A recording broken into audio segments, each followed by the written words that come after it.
Hello everyone, Swami Vivekananda institute में आपका एक बार फिर से स्वागत है।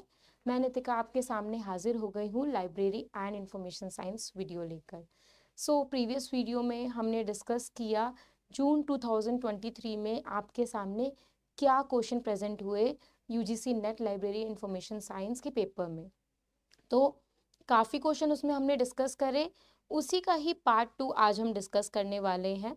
सो दैट जितना भी क्वेश्चन रिलेटेड हुआ है आपकी प्रीवियस ईयर की क्वेश्चन की प्रैक्टिस अच्छे से हो जाए और आपको अंदाज़ा लग जाए कि किस अकॉर्डिंगली पेपर आता है या कैसे आपको उसको अटेम्प्ट करना है।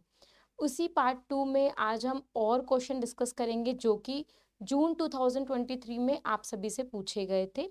ठीक है, इन पेपर्स को डिस्कस करने का मेन मोटिव ये भी होता है कि आपका जो टॉपिक है उस रिलेटेड किस तरह से क्वेश्चन आपके सामने प्रेजेंट हो रहा है ये आपको अंदाज़ा पता लग जाए।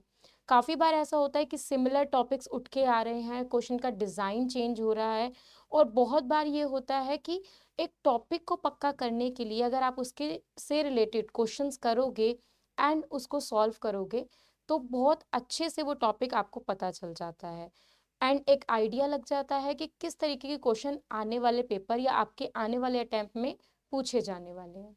तो आइए स्टार्ट करते हैं इस क्लास को। आज जो हम क्वेश्चन डिस्कस कर रहे हैं that is related to June 2023। उसके अंदर हमारा पहला क्वेश्चन आ रहा है, what is exact field name corresponding to the label LOC in relation to LISA database। Library and information science abstract जो डाटाबेस है लीजा, उसके अंदर ये पूछ रहे हैं,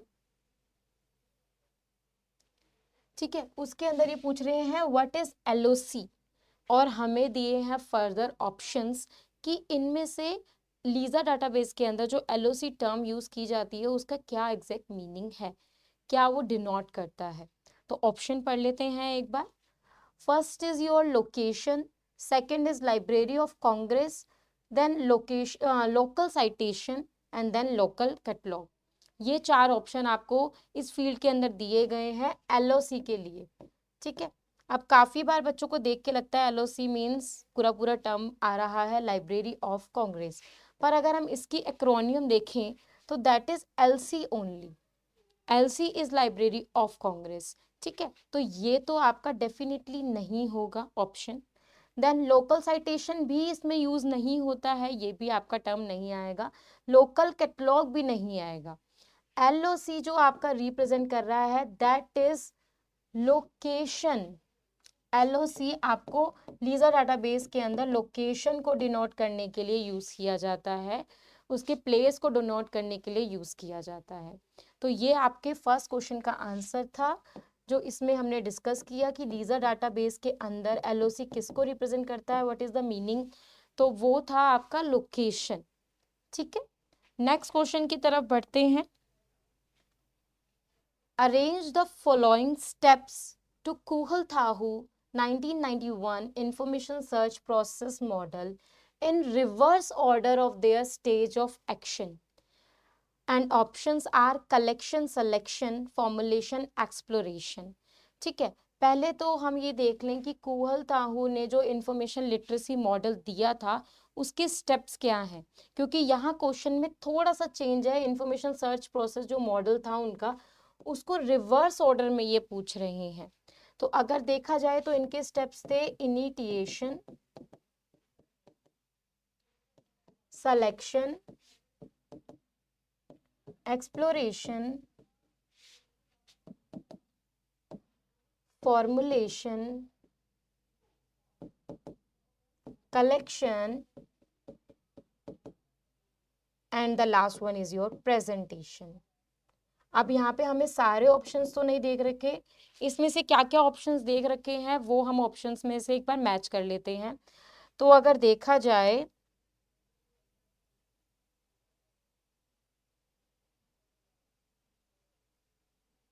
ठीक है, option is your collection, selection, formulation, exploration, यानी कि आपको दिया गया है selection, exploration, collection, formulation, presentation भी नहीं दिया। ओके, तो इनको आपको पहले तो इस टर्म के अंदर रखा जाए तो पहले आ रहा है सिलेक्शन, फिर आ रहा है एक्सप्लोरेशन। ये फुल स्टेप में से सिर्फ आपको 4 ही ऑप्शन में दिया है तो हम 4 ही कंसीडर करेंगे। इसको मैं इरेज कर देती हूँ थोड़ा सा यहाँ से ताकि आपको अच्छे से समझ में आए। इसके बाद ही फॉर्मुलेशन आएगा, एक्सप्लोरेशन के बाद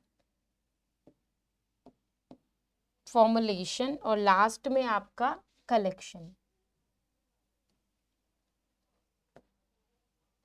सिलेक्शन, एक्सप्लोरेशन, फॉर्मुलेशन, कलेक्शन, ये तो था इसका करेक्ट सीक्वेंस।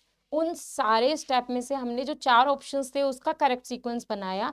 जस्ट अब इसको क्या कर देना है, रिवर्स कर देना है, क्योंकि क्वेश्चन में वो पूछ रहा है information search process model in reverse order of their action. Reverse order of their action का वो पूछ रहा है, वो आपसे करेक्ट उसका स्टेप नहीं पूछ रहा है। काफी बच्चों को आई थिंक ये क्वेश्चन इसलिए भी गलत हुआ होगा क्योंकि उन्होंने एकदम से उसका प्रोसेस लिख दिया होगा। यहाँ पे रिवर्स ऑर्डर है तो इसी को उल्टा कर दीजिए, that is your collection. Okay, then formulation, एक second, then exploration, then selection. इसका मतलब अगर हम ऑप्शन जोड़े तो सिलेक्शन आपका ये वाला हमारा करेक्ट रिवर्स ऑर्डर बन रहा है। तो इसमें कलेक्शन आ रहा है पहले ए, देन आ रहा है आपका फॉर्मुलेशन सी, देन आ रहा है आपका exploration D and the last one is selection B. ACDB, ACDB आपका ऑप्शन बन रहा है और हमें दे रखे हैं DABC option 1, CDAB option 2, BCDA option 3, ACDB option 4। ACDB हमारा मैच कर रहा है ऑप्शन 4 से, तो that is our correct option. इस तरीके से आपको ये क्वेश्चन सॉल्व करना है। ओके, रिवर्स ऑर्डर में हमने उसको कर दिया, दैट इज किसी ने अगर सिलेक्शन एक्सप्लोरेशन का किया होगा तो वो बन रहा है आपका BDCA। BDCA भी कहीं ऑप्शन में नहीं है, BCDA है, तो कहीं कंफ्यूज होके बच्चों ने ये भी लगा दिया होगा, बट दैट्स ओके। क्वेश्चन को आपको अच्छे से अंडरस्टैंड करना है, तभी आपको उसका एक अच्छे से पता चल पाएगा कि वो क्वेश्चन में क्या पूछना चाह रहे हैं। कभी कभार नॉट आ जाता है, कभी कभार कुछ उसमें डिसेंडिंग ऑर्डर में पूछ लेते हैं, कुछ असेंडिंग में होता है, कुछ ईयर्स ऑफ इनेक्टेड में होता है, वो तो करेक्ट है, कुछ उसी से रिवर्स पूछ लेते हैं, तो ये आपको ध्यान में रख के चलना है। क्लियर। नेक्स्ट जो थर्ड क्वेश्चन हमारा आ रहा है that is related to Sinha committee recommended the following public library system for India. इसके साथ साथ जो 2 क्वेश्चन हमने करे वो कौन सी यूनिट में आए थे, लीजा डाटाबेस। आई थॉट ये आपका यूनिट 2 और यूनिट 3 दोनों से ही रिलेट हो सकता है, ठीक है। देन कुहल था unit 2 topic 10 and the third question is Sinha committee again unit 2। Unit 2 के काफी क्वेश्चन आ रहे हैं। सिन्हा कमेटी जो कि कमेटी एंड कमीशंस में आपने देखा होगा, Sinha committee recommended the following public library systems for India. किसके लिए रिकमेंड की गई थी और क्या मतलब उनका किन लाइब्रेरीज के लिए एक्सेस की गई थी public library system Sinha committee के अंदर, क्या क्या उसके अंदर इन्वॉल्व था, ये हमें यहाँ पे पूछा जा रहा है। तो ऑप्शंस देख लेते हैं, national library, parliament library, state central library, library of state legislature और डिस्ट्रिक्ट सेंट्रल लाइब्रेरी। तो सिन्हा कमेटी में जो 3 लाइब्रेरीज का पब्लिक लाइब्रेरी सिस्टम के अंदर जिक्र किया गया था इंडिया की, वो थी आपकी national library, state central library and district central library. देखा जाए तो ऑप्शन बनता है आपका ACE। ACE यहाँ पर करेक्ट होगा, BCD, ACE, CDE और ABC। तो यहाँ पे जो आपका ऑप्शन होगा दैट इज योर CDE, ठीक है।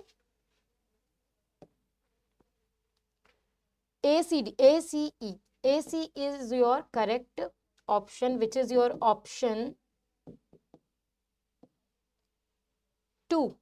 ऑप्शन 2 यहाँ पे आपका करेक्ट होगा ACE, क्योंकि सिन्हा कमेटी में जो रिकमेंड की गई थी पब्लिक लाइब्रेरी सिस्टम इंडिया में से, वो थी आपकी national library, state central library और district central library.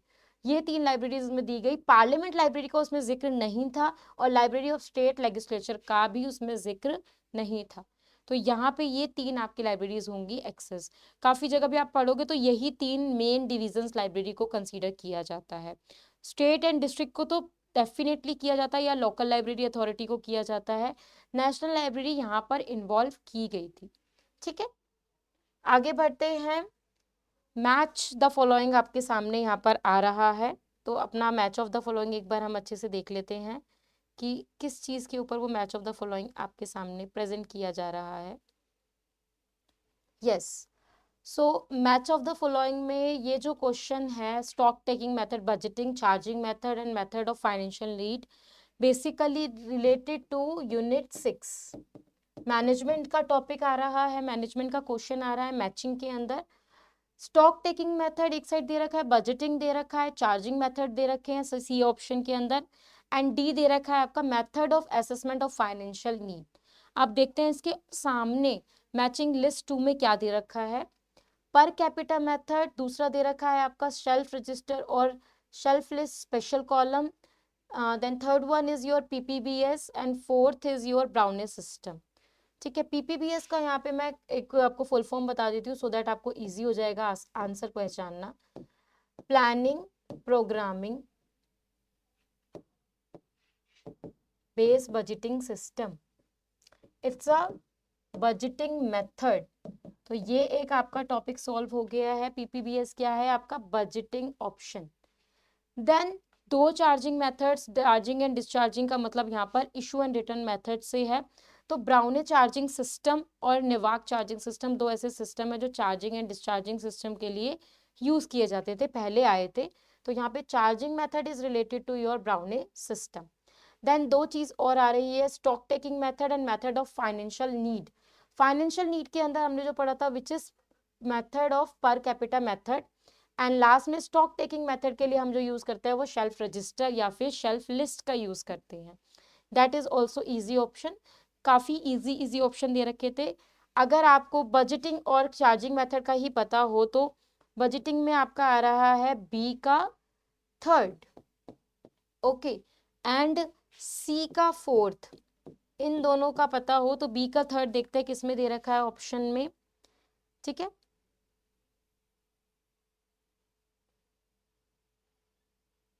Yes, B का थर्ड आपको एक में ही दे रखा है बजटिंग का, एंड सी का फोर्थ भी। अगर आपको एक भी पता है तब भी यहाँ पे अगर आप एक ऑप्शन से भी श्योर थे कि बजटिंग सिस्टम, आपने सारे 7 बजटिंग सिस्टम पढ़े हैं, line item budgeting, lump sum, formula budget, programme budget, PPBS, zero base budgeting, तो आपको उसमें से पता रहता है कि ये PPBS बजटिंग सिस्टम का पार्ट है। और अगर आपको बी का ऑप्शन पता है, बी इज थर्ड, तब भी आपका ऑप्शन क्रैक हो रहा था। बाकी अगर चारों पता है तो इससे आपका क्वेश्चन और ज्यादा स्ट्रांग हो जाता है कि आपको सारे पता है, सारा मैच हो रहा है, दैट मीन्स आपका जो ऑप्शन है वो सही है। बी का हमने थर्ड किया था, आगे और बना लेते हैं। ए यहाँ लगा लेते हैं एंड डी इज हेयर। ए का हमने क्या लगाया, सेकंड वन, एंड डी का हमने लगाया फर्स्ट। तो ए का सेकंड करेक्ट, बी का थर्ड करेक्ट, सी का फोर्थ करेक्ट और डी का फर्स्ट करेक्ट। मैंने 2 ही ऑप्शन को देखकर सिर्फ क्वेश्चन में मैच किया और बाकी दोनों अपने आप भी मैच हो सकते थे, अगर आपको पता है तो वो वेल एंड गुड। तो इस तरीके से मैचिंग आपका काफी स्ट्रांग होना चाहिए ताकि 2 ऑप्शन से भी कभी कभार आपका पूरा ऑप्शन, पूरा क्वेश्चन सही हो जाता है। तो that is your correct option. और कभी कभार ऐसा होता है कि एक भी ना पता होने की वजह से पूरा क्वेश्चन गलत हो सकता है। तो बहुत केयरफुली मैचिंग के जो क्वेश्चंस है उसको आपको सॉल्व करना है। ठीक है, यहाँ पे आपका जो करेक्ट ऑप्शन है विच इज ऑप्शन 2। क्लियर, ये आपका यूनिट 6 का क्वेश्चन था। आगे बढ़ते हैं, नेक्स्ट भी आपका मैचिंग टर्म क्वेश्चन ही आ रहा है।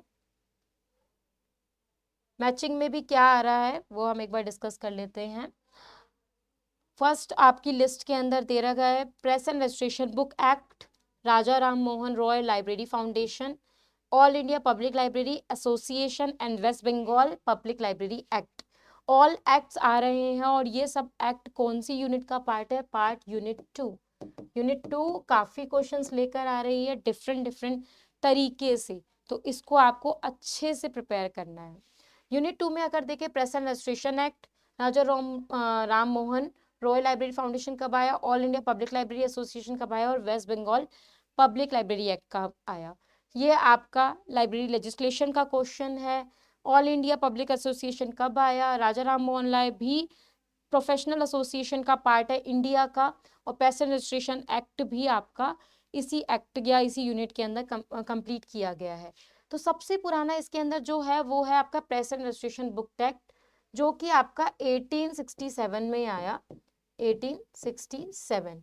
1972 क्योंकि शायद ही विजिबल ना हो पाए, और 1979। 1979 इज योर वेस्ट बंगाल। ठीक है, अगर दो ऑप्शन का भी देखें तो ए हमें लग रहा है 4, बी, सी एंड डी, और हमने लगाया डी का फर्स्ट 1979। बाकी दो का देखते हैं। Raja Ram Mohan royal library foundation हमने डिस्कस कर रखा है प्रीवियस वीडियो में, कब आया था, इसमें मैंडेट्स कब हुई थी, कब ये इस्टेब्लिश हुआ था, विच इज इन 1972। तो बी का आपका ऑप्शन होगा third. Last is your all India public library association which is come in 1990, option second. ठीक है, डी का ऑप्शन इज 1, तो आपका जो बन रहा है विच इज 4321। 4321 उल्टा साइड बन रहा है। अब अपने ऑप्शंस की तरफ देखते हैं कि ऑप्शंस क्या क्या दे रखे हैं, वो हमारे करेक्ट मैच हो रहे हैं या नहीं। ऑप्शन इज योर ए का थर्ड, बी का फर्स्ट, सी का फोर्थ, डी का सेकंड। ए का फोर्थ, बी का सेकंड, सी का थर्ड, डी का 1। ए का फोर्थ, बी का फर्स्ट, सी का सेकंड, डी का थर्ड। ए का फोर्थ, बी का थर्ड, सी का सेकंड, डी का 4। ये आपका रिवर्स ऑर्डर जो हमने प्रिपेयर किया है वो यहाँ पर दे रखा है, विच इज ऑप्शन 4, 4, 3, 2, 1 वाले वे में। अगर हम चेक करें तो हमारा यही आंसर ऊपर बन रहा है। ठीक है, तो इससे आपको ये पता चल गया 4321, 4321 यही आपका करेक्ट ऑप्शन है, विच इज ऑप्शन 4। क्लियर? इस तरीके से मैचिंग के क्वेश्चन को आप लीजिए। एंड अब जो नेक्स्ट क्वेश्चन आ रहा है that is related to arrange the following programming languages in ascending order according to their era of development. Ascending order यानी कि ये बिल्कुल यही पूछ रहे हैं कि पहले कौन आया, फिर कौन आया, फिर कौन आया। यहाँ पे कोई भी क्वेश्चन में घुमाव नहीं है। किन के बारे में पूछ रहे हैं? प्रोग्रामिंग लैंग्वेजेस के बारे में। Question related to unit 7। Programming languages जो आती हैं उसमें बहुत सारी प्रोग्रामिंग लैंग्वेजेस उसमें पढ़ी जाती है। जावा हो गया, कोबॉल हो गया, BASIC, ALGOL, Pascal, Fortran, A++, C++। ठीक है, वो सारा इसके अंदर है। इसमें हमें 4 ऑप्शन दिए हुए हैं। First is your Fortran, then Pascal, then BASIC, then ALGOL. ठीक है, तो अगर हमें इसमें से देखा जाए तो सबसे पुरानी इनमें से जो है that is FORTRAN. FORTRAN language इसमें सबसे पुरानी है, सबसे पहले आई थी, which is option A. Then आई आपकी एल्गोल, ऑप्शन डी। उसके बाद बचा Pascal and BASIC. Pascal BASIC में से पहले आया आपका BASIC, and the last is your Pascal, which is option B. तो यहां हमारा जो सीक्वेंस बना विच इज ADCB। ऑप्शंस देख लेते हैं, DACB, CDAB, ADCB and BCAD। तो हमें हमारा ऑप्शन मिल गया है which is ADCB, that is our correct option. So ये कुछ क्वेश्चंस थे जो मैंने इसमें से प्रिपेयर किए, उस जून 2023 में से लिया, विच इज योर जून 2023 में जो जो क्वेश्चन आए या जो जो क्वेश्चन उसमें लाया गया। ठीक है, वो क्वेश्चंस आज हमने डिस्कस करे। इसी का ये सेकंड पार्ट था। काफ़ी क्वेश्चंस हमने पार्ट 1 में डिस्कस करे। जिन्होंने वो एक्सेस नहीं किया है पार्ट 1 जाके देखिए। देन पार्ट 2 में बचे हुए क्वेश्चंस हमने एक्सेस करे, और इसी तरीके से इसके और पार्ट्स आएंगे जिसमें हम पूरा लाइब्रेरी एंड इंफॉर्मेशन साइंस का क्वेश्चन पेपर डिस्कस कर रहे हैं, सो दैट आपको ये जो जून में आपसे क्वेश्चन पूछे गए हैं या जिन्होंने ये अटेम्प्ट नहीं दिया है उनको एक आइडिया लग जाए कि हाल ही में करंटली किस तरीके के क्वेश्चन उठकर आए हैं और किस तरीके की इंफॉर्मेशन का पूछा गया है, कैसे यूनिट में किस तरीके से क्वेश्चन बनाया गया है या आगे किस तरीके से बनाया जा सकता है। तो यही मोटिव था इस वीडियो को प्रिपेयर करने का, सो दैट आपको जो भी टॉपिक आप प्रिपेयर कर रहे हो, चाहे वो प्रोफेशनल एसोसिएशन है, चाहे वो यूनिट 7 है, चाहे आपका यूनिट 1 टॉपिक है, हर टॉपिक में से क्या क्वेश्चन उठ के आ रहा है, किस तरीके से बन के आ रहा है और किस तरीके से पूछा जा सकता है, और आपको एक आइडिया भी लग जाता है कि कितने यूनिट में से कितना वेटेज आ रहा है। इस वजह से फिर आपको नेक्स्ट टाइम पे याद रहता है कि अब जो आप अटेम्प्ट देंगे उसमें से किस पेपर में कितना वेटेज आ सकता है, उससे रिलेटेड कितनी सिमिलर टर्म्स के ऊपर क्वेश्चन प्रिपेयर करके आपसे पूछा जा सकता है। तो इस वीडियो को मैं यहीं पर एंड करती हूँ। इसके अंदर जो हमने क्वेश्चन डिस्कस करे आप उसको अच्छे से देखिए। कोई भी अगर आप उसमें आपको डाउट लग रहा है आप कमेंट सेक्शन में पूछ सकते हैं। इसी की पार्ट 3 पार्ट 4 भी आएंगे जिसमें हम बाकी बचे हुए क्वेश्चंस को डिस्कस करेंगे। तब तक के लिए स्टे ट्यून, चैनल को सब्सक्राइब कीजिएगा। यहाँ पर आपको सारा लाइब्रेरी एंड इंफॉर्मेशन साइंस का रिलेटेड वीडियो मिलेगा एंड बाकी सारे टॉपिक्स भी कवर किए जाएंगे। तो अपने दिसंबर अटेम्प्ट की तैयारी को अच्छे से करने के लिए आप चैनल को सब्सक्राइब कीजिए, सारे टॉपिक को अच्छे से एक्सेस कीजिए। नेक्स्ट अटेम्प्ट में आपका जो भी टॉपिक आप रेडी कर रहे हैं उससे रिलेटेड जो भी क्वेश्चन हमने करवाए हैं, प्रैक्टिस सेशंस जो लिए हैं, उसमें आप क्वेश्चंस देख सकते हैं ताकि आपकी तैयारी और अच्छे से हो सके। इसी तरीके से वीडियो आती रहेंगी, time to time daily videos आएंगी आपके सामने ताकि आपकी तैयारी बहुत अच्छे से हो सके और दिसंबर अटेम्प्ट आप बहुत अच्छे से दे सकें एंड क्वालिफाई कर सकें। तब तक के लिए वीडियो को आप अच्छे से देखिए, लाइक कीजिएगा, शेयर कीजिएगा। स्टे ट्यून, यहाँ पर आपको सारा लाइब्रेरी इंफॉर्मेशन साइंस से related information time to time मिलता रहेगा। मिलते हैं नेक्स्ट वीडियो में। Take care, thank you so much.